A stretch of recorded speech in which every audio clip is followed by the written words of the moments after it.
মাহে রমজানের পবিত্র আসসালামু আলাইকুম রহমতুল্লাহি ওবারাকাতুহ। দেশ ও দেশের বাইরে যে যেখান থেকে আজকের অনুষ্ঠানটি দেখছেন, আমি আরিফ তৌহিদ আপনাদের সকলকে জানাচ্ছি শুভেচ্ছা ও মোবারকবাদ। মাহে রমজানের পবিত্র সুর 2025 স্পন্সর্ড বাই আরব স্টোর। অনুষ্ঠানের আজকের দ্বিতীয় পর্ব ধারণ করার জন্য আমরা এসেছি বরগুনার পাথরঘাটার পৌর এলাকার ঐতিহ্যবাহী মাদ্রাসা আল কোরআন হাফিজি মাদ্রাসায়। আমরা আজকে এখানে দুজন প্রতিযোগীকে পেয়েছি। একজন হচ্ছেন মোহাম্মদ জায়েদ বিল্লাহ। আসসালামু আলাইকুম রহমতুল্লাহি ওয়া বারাকাতুহু। আরেকজন হচ্ছেন মোহাম্মদ সাইফুল ইসলাম। আসসালামু আলাইকুম ওয়া রাহমাতুল্লাহি ওয়া বারাকাতুহু। এবং আজকের অনুষ্ঠানে বিচারক হিসেবে যিনি রয়েছেন অত্র প্রতিষ্ঠানের সম্মানিত মুহতামিম হাফেজ মাওলানা মোহাম্মদ তাওহিদুল ইসলাম। আসসালামু আলাইকুম ওয়া রাহমাতুল্লাহি ওয়া বারাকাতুহু। সকলকে মাহে রমজানের পবিত্র সুর 2025 অনুষ্ঠানের পক্ষ থেকে অসংখ্য ধন্যবাদ ও মোবারকবাদ। শুরুতেই আমরা অনুষ্ঠানের নিয়ম বলে দিচ্ছি। অনুষ্ঠানের নিয়ম হচ্ছে, সম্মানিত হাফেজ সাহেব পবিত্র কোরআনের যে কোনো জায়গা থেকে তেলাওয়াত করবেন এবং সেই আয়াতের শেষ শব্দ যেটি থাকবে সেটির প্রথম অক্ষর এবং শেষ অক্ষর, এই দুটি অক্ষরের যে কোনো একটি অক্ষর থেকে প্রতিযোগীদ্বয়ের মধ্যে যে কোনো একজন হাত তুলে তেলাওয়াত শুরু করবেন সেই জায়গা থেকে। তো আর কথা না বেরিয়ে আমরা সরাসরি মূল অনুষ্ঠানে ফিরে যাচ্ছি। শুরুতেই আমি আমন্ত্রণ জানাবো সম্মানিত হাফেজ সাহেবকে পবিত্র কোরআনের যে কোনো জায়গা থেকে তেলাওয়াত করার জন্য। أعوذ بالله من الشيطان الرجيم. بسم الله الرحمن الرحيم. ولا تطع كل حلاف مهين. মাহিন, মিম এবং নুন। ঠিক আছে, মিম এবং নুন কে পারবে? আচ্ছা, হাত তুলেছে সাইফুল ইসলাম। জি, শুরু করেন। أعوذ بالله من الشيطان الرجيم. بسم الله الرحمن الرحيم. نون والقلم وما يسطرون. ما أنت بنعمة ربك بمجنون. وإن لك لأجرا غير ممنون. মাশাআল্লাহ মাশাআল্লাহ, খুব সুন্দরভাবে মোহাম্মদ সাইফুল ইসলাম চমৎকারভাবে তেলাওয়াত করেছেন। এখানেও নুন দিয়ে শেষ নাকি হাসান? জি, নুন দিয়ে শেষ। নুন দিয়ে শেষ। পরবর্তী সুযোগ চলে যাবে জায়েদ বিল্লার কাছে। নুন দিয়ে একটি আয়াত, শুরুতে নুন আছে এমন একটি আয়াত। সময় শুরু হচ্ছে এখন। তোমার সময় 5 সেকেন্ড। 5 সেকেন্ডের মধ্যে যদি না পারা যায় সেক্ষেত্রে সুযোগ চলে যাবে সাইফুল ইসলামের কাছে। শুরু হচ্ছে সময় এখনই। 1, 2, মনে পড়ছে না, 3, 4, 5। জায়েদ বিল্লাহ তার সুযোগ হারিয়েছে। সুযোগ চলে যাবে সাইফুল্লাহর কাছে। নুন দিয়ে যে কোনো একটি আয়াত। সাইফুল্লাহ,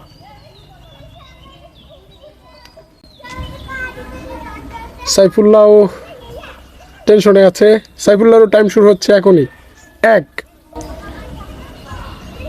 2, 3,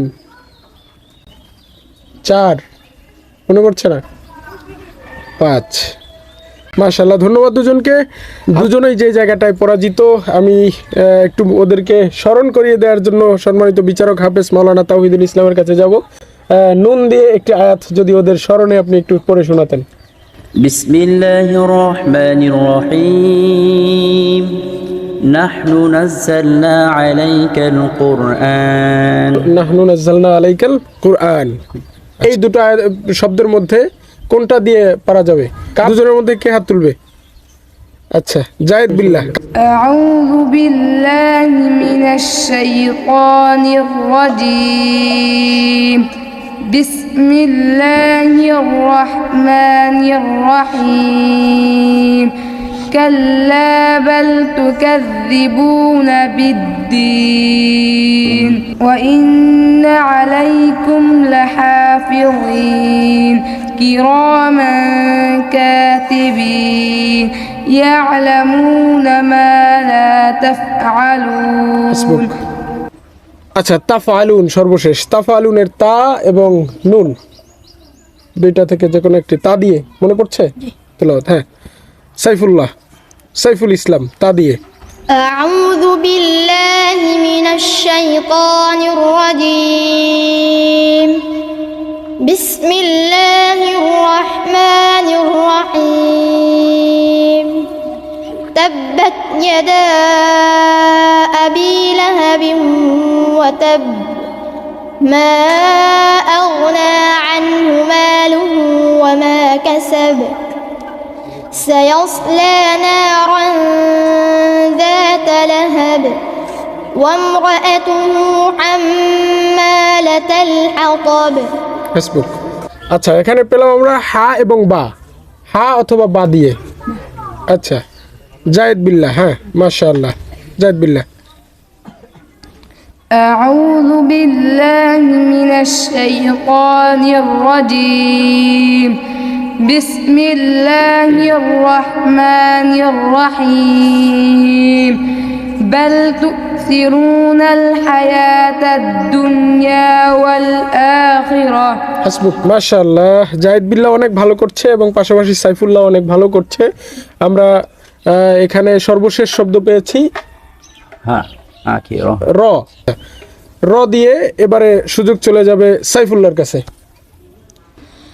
أعوذ بالله من الشيطان الرجيم بسم الله الرحمن الرحيم ربما يود الذين كفروا لو كانوا مسلمين ذرهم يأكلوا ويتمتعوا ويلههم الأمل فسوف يعلمون হাসবুক, মাশাআল্লাহ মাশাআল্লাহ। দুজনে অনেক ভালো করেছে এবং আমরা দুজনের কাছ থেকে চমৎকার সুমধুর কণ্ঠে পবিত্র কুরআনের বাণী শুনেছি। দর্শক, এ পর্যায়ে আমরা চলে যাব অত্র প্রতিষ্ঠানের সম্মানিত মুহতামিম হাফেজ মাওলানা মোহাম্মদ তাওহিদুল ইসলামের কাছে। হযরতের কাছে আসলে প্রশ্ন যে একজন পরিপূর্ণ হাফেজ হতে হলে একজন শিক্ষার্থীকে বা হাফেজ প্রত্যাশীকে আসলে কতটুকু কষ্ট করা উচিত বা কতটুকু ত্যাগ স্বীকার করা উচিত বলে আপনি মনে করেন? জি, আলহামদুলিল্লাহ। সম্মানিত অতিথি, আপনাকে অসংখ্য ধন্যবাদ। আল কোরআন হাফিজিয়া মাদ্রাসার পক্ষ থেকে আপনাকে মোবারকবাদ। শুকরিয়া। আলহামদুলিল্লাহ, এখানে অনেক ত্যাগের বিষয় রয়েছে, অনেক জিহাদ রয়েছে, অনেক শ্রমের বিষয় রয়েছে। যেরকমের করে আমাদের ছোট্ট ছোট্ট সোনামণিদের মা বাবা আত্মীয় স্বজন, তারপরে খেলার সাথীদেরকে বাড়িতে রেখে সমস্ত একটা আলাদা পরিবেশে এখানে নিজেকে গড়ে তোলা, মনে হয় যেন কোনো বেরাকের একজন সৈনিক, কোনো একজন মুক্তিযোদ্ধা, না হইলে কোনো একজন দেশের সৈনিক হিসেবে নিজেকে গড়ে তোলা। এজন্য অনেক শ্রম দিতে হয়, অনেক জিহাদ করতে হয়। সর্বোপরি মহান রবকে খুশি করার উদ্দেশ্যে যাহা কিছু করার সব কিছুই করতে হয়। এই পৃথিবীর সর্বশ্রেষ্ঠ গ্রন্থ আল কুরআন এবং সেই জায়গা থেকে সর্বশ্রেষ্ঠ গ্রন্থ হওয়ার কারণে এটিকে ধারণ করার জন্য কিন্তু কষ্টকর একটা বিষয় থাকে সাধারণত। এবং অন্যান্য কিতাব বা অন্যান্য গতানুগতিক যে আমাদের চলমান শিক্ষা ব্যবস্থা, সেটির সেই জায়গা থেকে আসলে এই পবিত্র কুরআন শিক্ষাটা কিন্তু অনেকটা জটিল এবং কঠিন বিষয়। সেই জায়গা থেকে যে আসলে অনেক সময় দেখা যায় শেষ পর্যায়ে গিয়ে, অর্থাৎ 20 পারা শেষ হলে তখন ছাত্রদের মধ্যে একটা অনীহা তৈরি হয় বা একটা সমস্যা দেখা দেয়, ওরা ওই সময় থেকে ঝরে পড়ে। এটার আসলে কারণ কি হতে পারে? হ্যাঁ, আলহামদুলিল্লাহ, আপনার জানার ইচ্ছা খুব সুন্দর একটি প্রশ্ন। এখানেই আমাদেরও এই প্রশ্নের উত্তর নিয়ে বসে থাকা। আলহামদুলিল্লাহ, আল্লাহ তাআলা শুরুতেই বলে দিয়েছেন পবিত্র কালামে যে আমি এই কোরআন তোমাদের জন্য সহজ করে দিয়েছি। সুবহানাল্লাহ। আল্লাহ তাআলা বলেছেন আমাদেরকে এই কোরআন তোমাদের জন্য সহজ করে দিয়েছি। তো ওখানে আমরা কোনো অবস্থাতেই ভীতু হই না, তো ওখানে আমরা কোনো অবস্থাতেই ভয় পাওয়ার জন্য চেষ্টা করি না। এবং আমার ছেলেদেরকে আমি কোনো সময় ওই রকমেরভাবে উৎসাহিত করি না যে এই পারাগুলো কঠিন, এই পৃষ্ঠাগুলো কঠিন, এই আয়াতগুলো কঠিন, কোনো সময় নয়। তো সমস্ত পারাগুলোই সহজ, সমস্ত পৃষ্ঠাগুলোই সহজ, সমস্ত কোরআনই তোমার জন্য সহজ। তো এখান থেকে আমরা যদি একটু ভাবি তো যে যতটা বেশি মেহনত করবে, যে যতটা বেশি আদর্শবান হবে, সে ততটা খুব সহজে এই কোরআনকে সে আয়ত্ত করার জন্য সক্ষম হবে ইনশাল্লাহ। এক কথায় আমরা বলতে পারি এই মহাগ্রন্থ মহান রব্বুল আলামিনের একটি ঐশী গ্রন্থ, এবং এটাকে আয়ত্ত করতে হলে সেই মহান রবের উপর ভরসা করে এই কোরআনকে মানে সহজভাবে নিতে হবে। এক জি, কথায় ইনশাআল্লাহ। কঠিন কিছু মনে করলে সেটাকে আসলে শুরুতেই ভয় পেয়ে গেলে সেটাকে নিয়ে আগানো সম্ভব না। জি, ইনশাআল্লাহ। জি, ধন্যবাদ আপনাকে। অত্যন্ত চমৎকার কথা বলেছেন আমাদের উদ্দেশ্যে, এবং অনেক চমৎকার তথ্য দিয়েছেন, এর জন্য আপনাকে অসংখ্য ধন্যবাদ। দর্শক, আমরা অনুষ্ঠানের একেবারে শেষ পর্যায়ে এসে আপনাদের জ্ঞাতার্থে আবারও জানিয়ে রাখি, মাহে রমজানের পবিত্র সুর স্পন্সার্ড বাই আরব স্টোর অনুষ্ঠানটি ধারণ করার জন্য আজকে আমরা এসেছি বরগুনার পাথরঘাটার পৌর এলাকার ঐতিহ্যবাহী মাদ্রাসা আল কোরআন হাফিজি মাদ্রাসায়। আমরা আজকে দুজনকে পেয়েছিলাম, দুজন প্রতিযোগীকে আমরা নিয়েছিলাম। একজন হলো জায়েদ বিল্লাহ, আরেকজন হচ্ছে সাইফুল ইসলাম। তো শুরুতেই জায়েদ বিল্লাহর কাছে, শুরু থেকে একটু দেখলাম নার্ভাস ফিল করছো জায়েদ বিল্লাহ, কারণ কি ক্যামেরার সামনে প্রথম এজন্য, নাকি কিছু ভয় কাজ করছে বলো তো? ক্যামেরার সামনে আমি প্রথম, সেই কারণে আমার একটু ভয় কাজ করছে ভিতরে। মাশাআল্লাহ মাশাআল্লাহ, ইনশাআল্লাহ আমরা দোয়া করি। জায়েদ বিল্লাহর অত্যন্ত চমৎকার কণ্ঠ আমরা শুনেছি, তার তেলাওয়াতও শুনেছি। আল্লাহ তাকে পবিত্র কোরআনের একজন পরিপূর্ণ হাফেজ হিসেবে কবুল করুক, আমরা দোয়া করি। এ পর্যায়ে আমরা যাব সাইফুল ইসলামের কাছে। সাইফুল ইসলাম, মাশাআল্লাহ শুরু থেকে তুমি অত্যন্ত দূরদর্শিতার সাথে প্রশ্নের উত্তর দিয়েছো এবং অত্যন্ত ভালো করেছো। তো সেই জায়গা থেকে তুমি বড় হয়ে আসলে কি হতে চাও? আমি বড় হয়ে কোরআনের হাফেজ হতে চাই এবং দ্বীনের খেদমত করতে চাই। দর্শক, শুনছিলাম দুজনের কথা। আমাদের সাথে আজকে ছিল জায়েদ বিল্লাহ এবং সাইফুল ইসলাম। আমরা সরাসরি বিচারকের কাছে চলে যাব। আমরা যাচ্ছি হাফেজ মাওলানা তাওহিদুল ইসলামের কাছে। আসলে আজকে এই দুজনের মধ্যে কাকে আপনার আসলে খুব বেশি ভালো করেছে বলে মনে হয়? হ্যাঁ, এখানে তো আলহামদুলিল্লাহ ভালো করেছে। এ বিবেচনা তো আসলে আমার করার মতো কোনো শক্তি নাই। তো মহান রবের বাণী ছোট ছোট মুখ থেকে আমরা শুনেছি, তো বলি আলহামদুলিল্লাহ দুইজনই ভালো করেছে। এক একটা ফুলের এক একটা ঘেরান আল্লাহ তাআলা দান করে দিয়েছেন। গোলাপের এক ঘেরান, অন্যান্য ফুলের এক এক রকমের এক একটা ঘেরান। যেরকমেরই আপনি তেলাওয়াত করতে চাইবেন, আপনার কণ্ঠ থেকে অনেক সুন্দর সুন্দর তেলাওয়াত বের হয়ে আসবে। তো সেই জায়গা থেকে আসলে আজকে একটু হলেও যে এগিয়ে, এই জায়গাটা আসলে কার জন্য? জায়েদ বিল্লাহর জন্য নাকি সাইফুল্লাহর জন্য? এখানে আমি দেখতেছি আলহামদুলিল্লাহ সাইফুল্লাহর জন্য একটু ভালো মনে হইতেছে। প্রিয় দর্শক, আমরা অনুষ্ঠানের একেবারে শেষ পর্যায়ে আমরা আজকের বিজয়ীকে পেয়ে গেছি। আমাদের আজকের বিজয়ী হলেন সাইফুল ইসলাম। আলহামদুলিল্লাহ আলহামদুলিল্লাহ, সাইফুল্লাহকে অনেক অনেক ধন্যবাদ এবং শুভকামনা। তুমি চলে যাচ্ছ সরাসরি আমাদের পরবর্তী রাউন্ডে। এখান থেকে আজকে প্রতিযোগিতায় প্রথম হয়ে সাইফুল ইসলাম চলে গেল দ্বিতীয় রাউন্ডে। মাহে রমজানের পবিত্র সুর 2025 পাওয়ার্ডেড বাই আরব স্টোর এই অনুষ্ঠানের দ্বিতীয় পর্বের বিজয়ী মোহাম্মদ সাইফুল ইসলাম।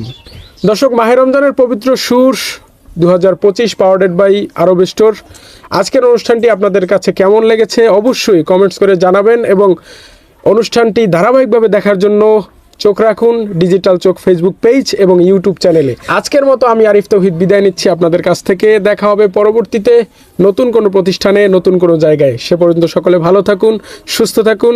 আসসালামু আলাইকুম ওয়া রাহমাতুল্লাহি ওয়া বারাকাতুহু।